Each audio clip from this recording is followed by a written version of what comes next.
Charlotte Pierce had been searching for 3 days straight when she finally reached Willow Ridge. Her golden retriever, Scout, was as exhausted as she was, but Charlotte forced herself to stand tall at the entrance to the animal sanctuary as curious volunteers tracked her progress down the gravel drive. She'd learned long ago that showing weakness invited questions she couldn't answer. The sanctuary wasn't much, a collection of weathered buildings, clustered around a central courtyard like they were protecting something precious within. Charlotte had passed through a dozen rescue organizations just like it in the past year, always moving, never settling, searching for something she couldn't quite name. She tied Scout's leash to a post outside what appeared to be the main office and stepped onto the wooden deck, her legs stiff from days of sleeping in her car. A young volunteer sat at a desk inside, sorting adoption paperwork. "Where would I find information about dogs that need fostering?" Charlotte asked, fishing her volunteer certification from her pocket and sliding it across the desk. The volunteer examined it carefully. "Depends what kind of fostering you're certified for. Can you handle medical cases?" "I can handle just about anything that needs handling." "Kennel building might have what you're looking for," the volunteer said, pointing toward the back of the property. "But most folks around here don't take on our difficult cases." No offense meant. "None taken," Charlotte said, though she felt the familiar pull of something calling to her. "I'll take a look anyway." The kennel building was a newer structure that looked far too expensive for the modest sanctuary surrounding it. Charlotte walked the rows of runs and found the usual collection of abandoned pets, strays, and owner surrenders. Her trained eye scanned past the easier adoptions, looking for something that made her instincts flare. Then, something caught her attention. A kennel so unusual she had to read the information card 3 times to believe it was real. Dog available. Duke, golden retriever, approximately 8 years.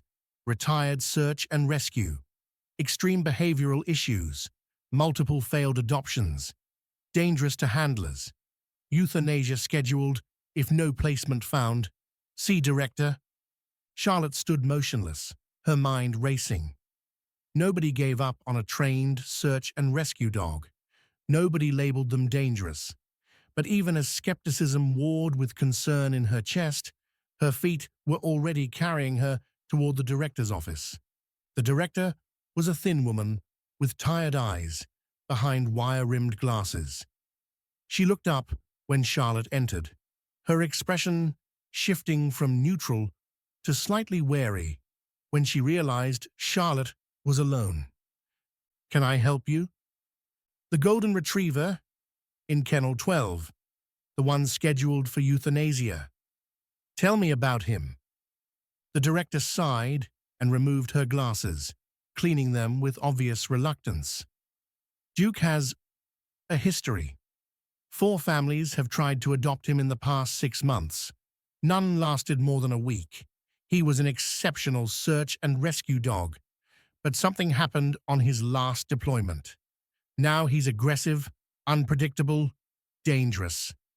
Charlotte felt her pulse quicken. What happened on his deployment? Building collapsed during an earthquake response. Duke was trapped for 2 days with victims who didn't make it. His handler was killed trying to get him out. When they finally freed Duke, he'd changed. The trauma broke something in him. Charlotte's throat constricted. "Has anyone tried trauma rehabilitation?" "Everything. Behaviorists, medication, specialized trainers. He attacks without warning, especially if someone moves too quickly or gets between him and exits. The last family, he bit their teenage son badly enough to require surgery." "I'll take him," Charlotte said, the words tumbling out before she could reconsider. The director blinked. You're serious?" "Dead serious. I have experience with traumatized working dogs. You have a dog that needs placement. Seems like a straightforward match to me.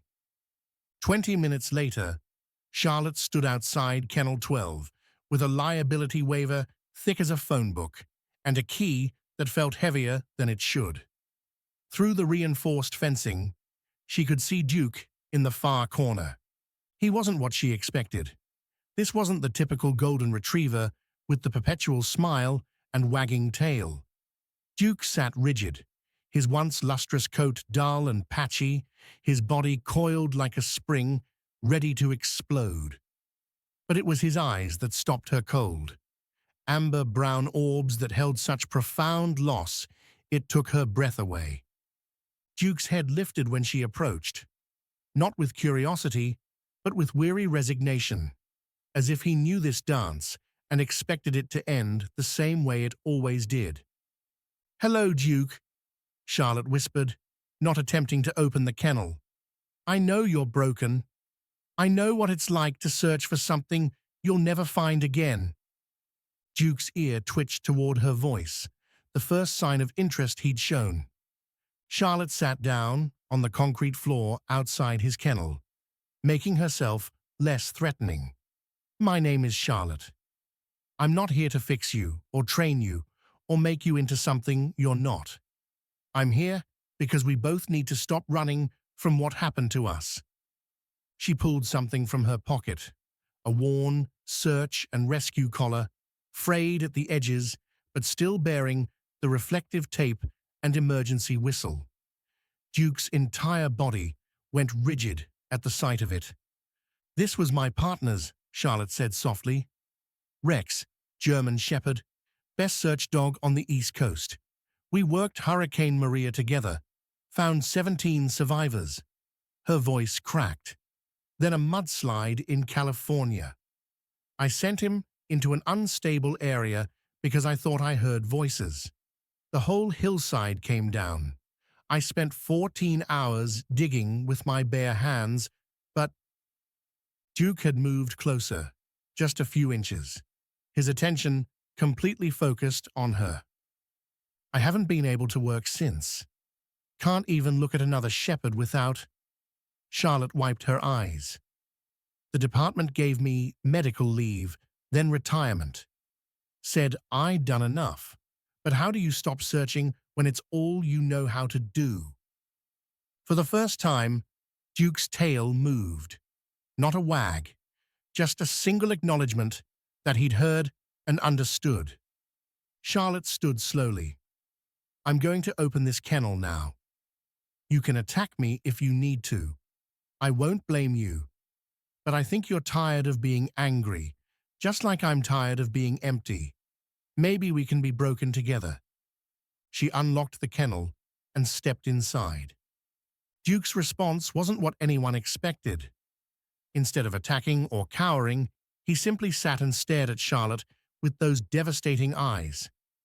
They stayed like that for what felt like hours, but was probably only minutes, two damaged souls recognizing something essential in each other. Then Duke did something that would later become legend at the sanctuary. He performed a perfect search alert, the paw raise and point that meant he'd found a survivor. But he was pointing at Charlotte. "I'm not lost," Charlotte whispered. Duke's tail moved again, more deliberately this time. His message was clear. "Yes, you are. But I found you." Charlotte sank to her knees, and Duke approached slowly, carefully, like he was working an unstable debris field. When he finally reached her, he didn't touch her, just sat close enough that she could feel his warmth. "Okay," she said. "Okay, we'll try this. But I need you to know something. I'm probably going to fail you. I've failed everyone else." Duke leaned slightly, just enough for his shoulder to touch hers. It was the first voluntary contact he'd made with a human in 6 months. The director, watching through security cameras, later said she'd never seen anything like it. Two souls who'd given up on the world, somehow deciding to not give up on each other. Over the next several hours, Charlotte worked on the paperwork while Duke watched from his kennel, his attention never wavering. The sanctuary staff kept their distance, clearly expecting disaster, but Duke remained calm, almost protective, in his vigilance. When it came time to leave, Charlotte approached with a leash, a simple rope lead, nothing that would trigger memories of working gear. Duke stood and walked to her, allowing her to clip it to his collar without resistance. "This is unprecedented," the director said, watching from a safe distance. "He's never let anyone leash him without sedation." "He's not letting me," Charlotte corrected. "He's choosing to come." There's a difference. The walk to Charlotte's beat-up SUV was tense. Several volunteers had gathered to watch, some with their phones ready to call 911. But Duke walked beside Charlotte with professional precision, his training still intact beneath the trauma. When they reached the vehicle, Duke stopped. Charlotte could see the fear in his body language. Confined spaces, like collapsed buildings, were triggers.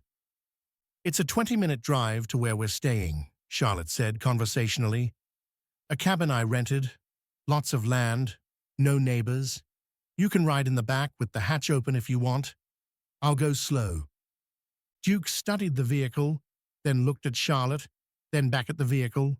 Finally, with visible effort, he jumped into the back.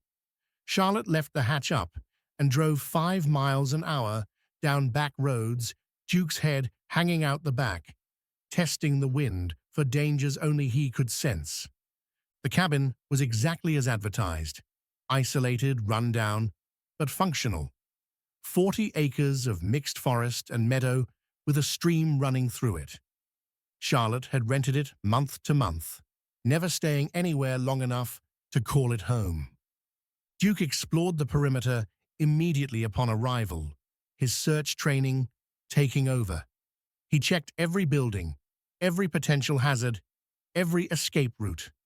Only when he'd mapped the entire property did he return to Charlotte, sitting at a professional heel. "This is temporary," Charlotte told him. "Like everything else.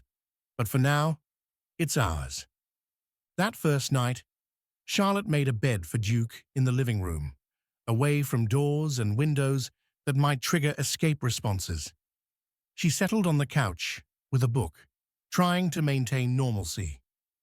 Around midnight, she woke to find Duke standing beside the couch, trembling, not with aggression, but with something else. The bone-deep shakes of PTSD she recognized from her own darkest nights. "Nightmares?" she asked. Duke whined, the first vocalization he'd made since she'd met him. Charlotte shifted over, making room. "Come on up. We can have nightmares together." Duke hesitated, then carefully climbed onto the couch, curling himself into the smallest possible ball against her side. Charlotte felt him continue to shake, and did the only thing she could think of. She began talking.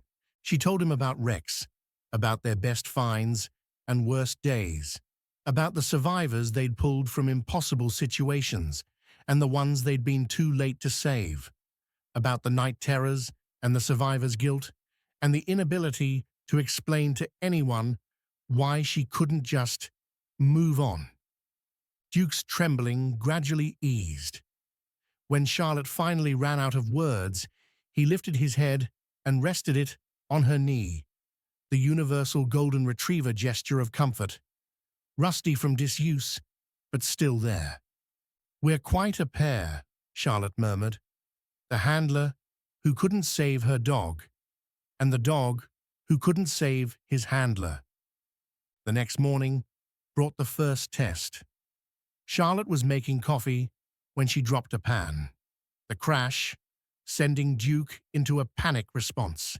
He bolted for the door, slamming into it hard enough to rattle the frame, then spun toward Charlotte with teeth bared.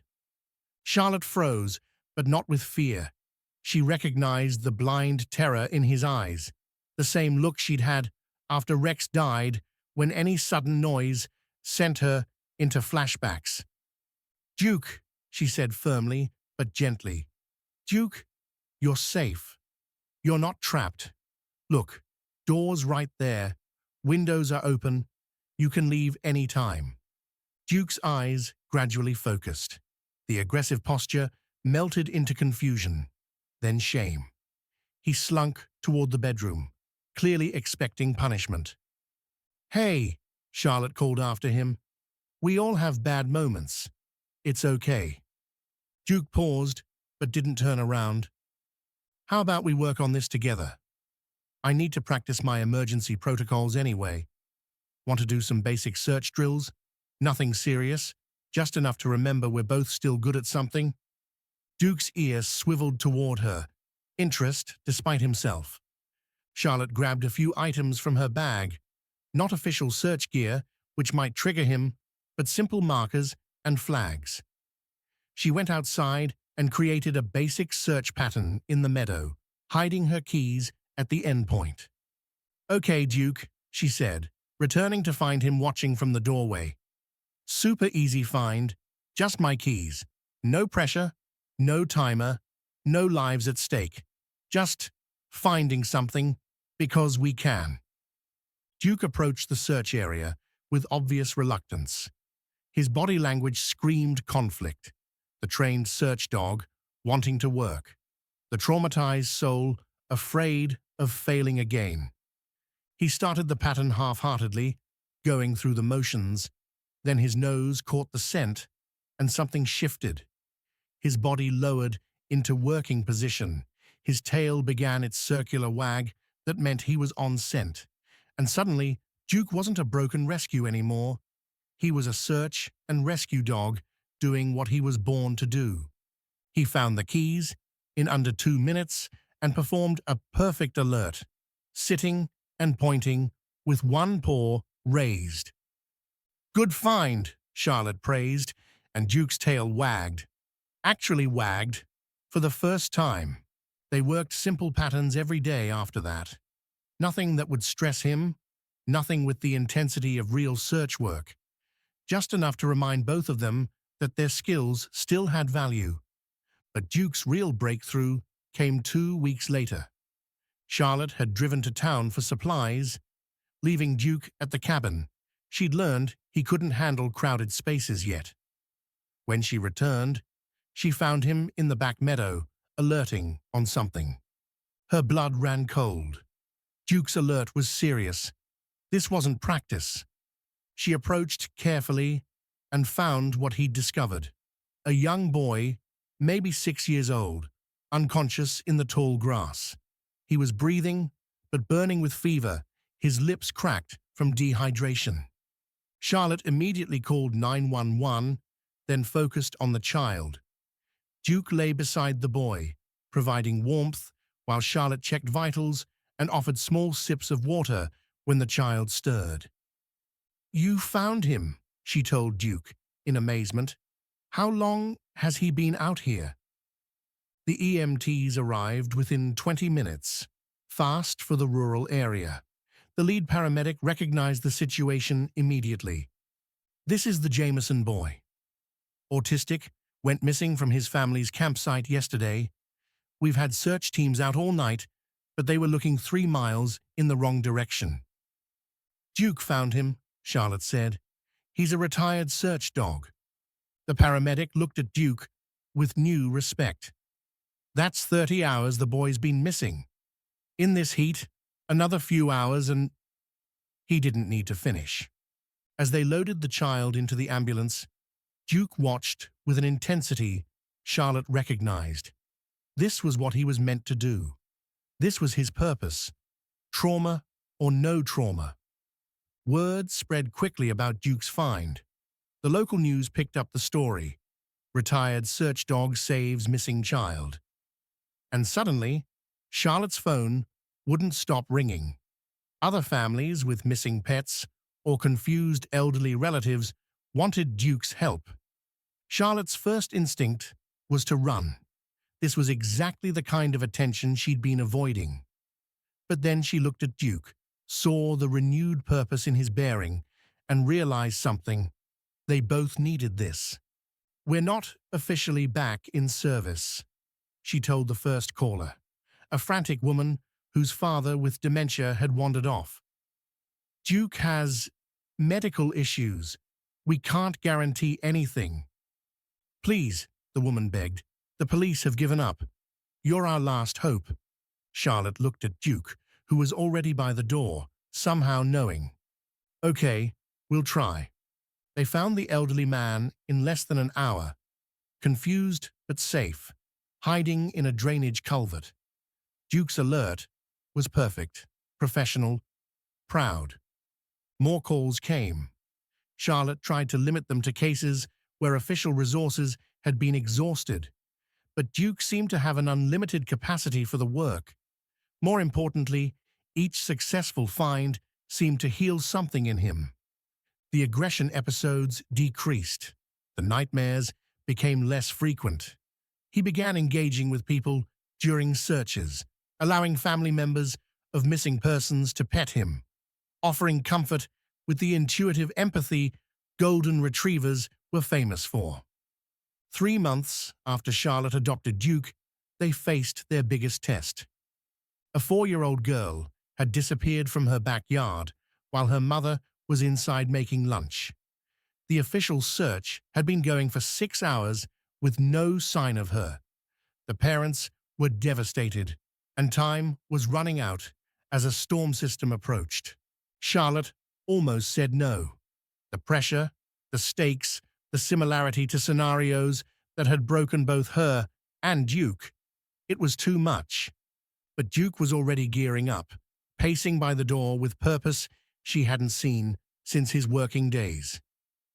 "You sure about this, boy?" Charlotte asked. Duke's response was to fetch his search collar, the one Charlotte had bought but never used, keeping it for someday. He dropped it at her feet and sat at perfect attention. "All right, one more search. Together." The search scene was chaos. Law enforcement, volunteers, family members all desperately combing the area. Charlotte felt her chest tighten with familiar anxiety. This was exactly the kind of high-pressure situation that had broken her after Rex. Duke, surprisingly, seemed calmer than she was. He pressed against her leg, grounding her. The incident commander was skeptical. "Ma'am, we appreciate the offer, but we have trained teams." "Duke found the Jameson boy," another officer interrupted. "Let them try." Charlotte got the scent article, a pillowcase from the child's bed, and let Duke process it. His transformation was immediate and complete. This wasn't the broken shelter dog anymore. This was Search and Rescue K9 Duke, and he had a job to do. He worked the scene methodically, ignoring the chaos around him. Charlotte followed, trusting his nose over the grid patterns the other teams had established. Duke led her away from the logical search areas, toward a construction site everyone had dismissed as too dangerous for a small child to access. But Duke was insistent, his alert becoming stronger. He led Charlotte through a gap in the fencing that was nearly invisible, into a maze of partially completed structures. And there, in what would eventually be a basement, was the little girl. She'd fallen through an unsecured opening, landing on a pile of insulation that had cushioned her fall but left her trapped 8 feet down. "I've got her!" Charlotte shouted, and the world exploded into motion. The girl was scared but uninjured, reaching up toward the light. Duke belly-crawled to the edge of the hole, whining softly, and the child reached for him, calmed by his presence. "Puppy," she said, and Duke's tail wagged furiously. The rescue was textbook. The child reunited with her sobbing parents within minutes, but Charlotte barely noticed the chaos of celebration around them.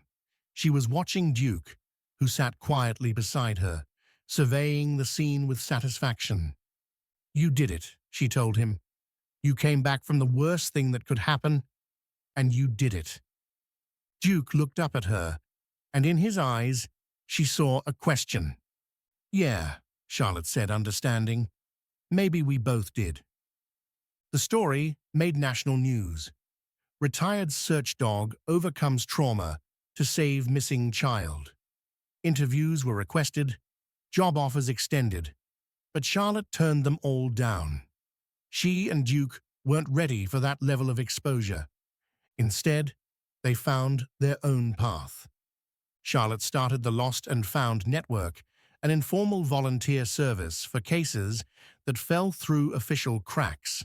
Not a business, not charging fees, just her and Duke showing up when families had nowhere else to turn. Duke seemed to understand the mission perfectly.